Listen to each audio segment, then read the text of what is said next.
Σήμερα θα σας δείξω πώς θα κάνουμε τις δικές μας ελιές εύκολα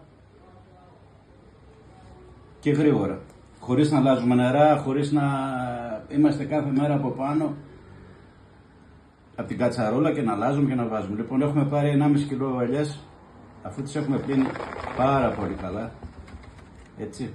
Έχουμε κόψει σκόρδο, λεμόνι, ρίγανη, χοντρό αλάτι και λάδι. Λοιπόν, να σας δείξω. Λοιπόν, ξεκινάμε. Έχουμε ένα μπουκάλι 1,5 λίτρο, έτσι. Βάζουμε ένα δάχτυλο περίπου η βάση του κάτω χοντρό αλάτι.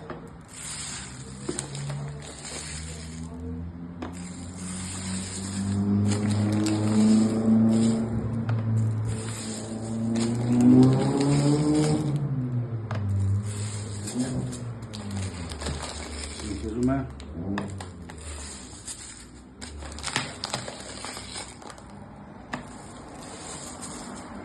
Λίγο. Νομίζω είμαστε ok. Βάζουμε τις κελίδες σκόρδο. Λεμονάκι.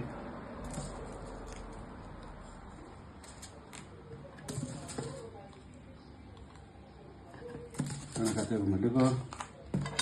Βάζουμε τη ρίγανη μας.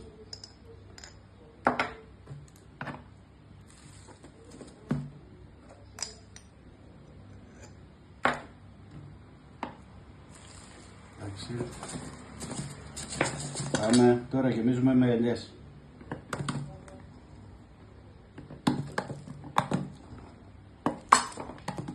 Ατύχημα.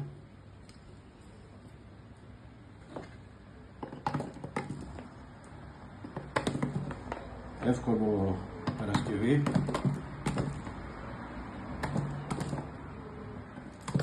Τώρα αν βρούμε καμιά ελιά σάπια χτυπημένη δεν τη βάζουμε μέσα.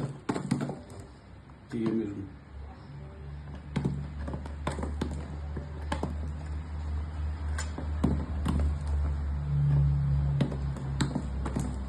Οι συγκεκριμένες είναι μικρές ελιές, κυπριακές, χωράνε μπροστά από εδώ.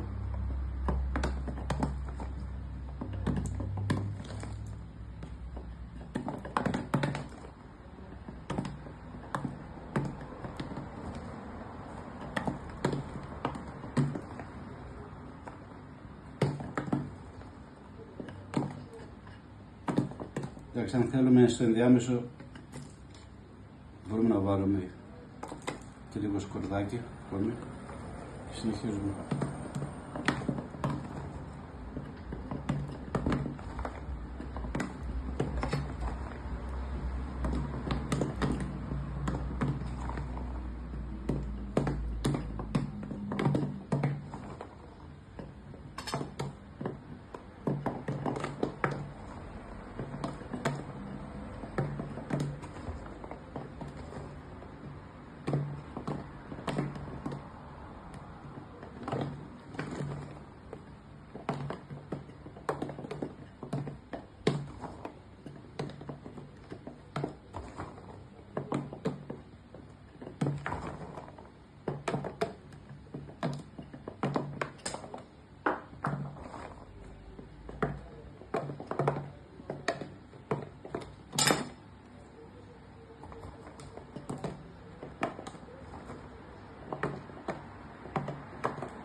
Διάμεσα μπορούμε να βάζουμε και ρίγανη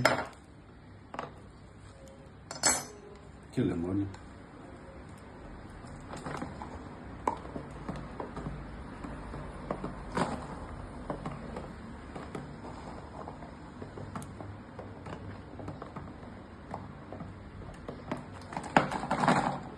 Το γεμίζουμε το μπουκάλι, όχι εντελώς, σας δείξω μέχρι πού.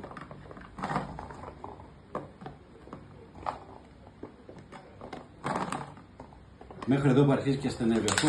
Αφού φτάσουμε σε αυτό το σημείο και πάμε να καθίσουμε καλά. Έπειτα γεμίζουμε το υπόλοιπο, το γεμίζουμε με νερό.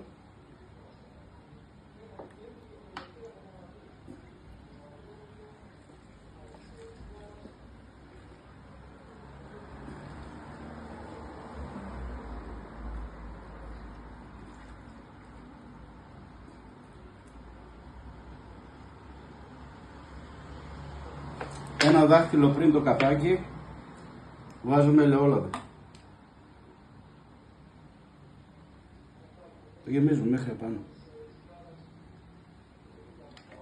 Εντάξει, τόσο, όχι περισσότερο. Κλείνουμε καλά. Σφίγγουμε.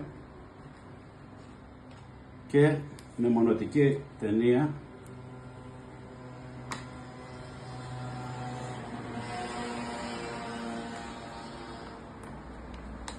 αυτό θα δημιουργήσει αέρια μέσα και αν δέχεται, αν δεν το κάνουμε μονοτική ταινία,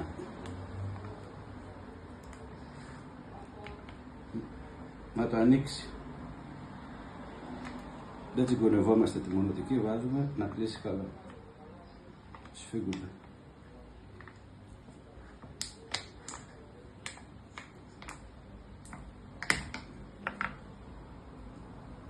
Λοιπόν, εδώ είμαστε. Αυτό θα το βάλουμε σε ένα σκερό τόπο για 3 μήνες. Αφού το ανοίξουμε μετά από 3 μήνες, μπορούμε να το βάλουμε σε ένα βαζάκι με ξύδι, λάδι, πάλι σκόρδο. Εύκολο, γρήγορο. Δοκιμάστε το, θα με θυμηθείτε.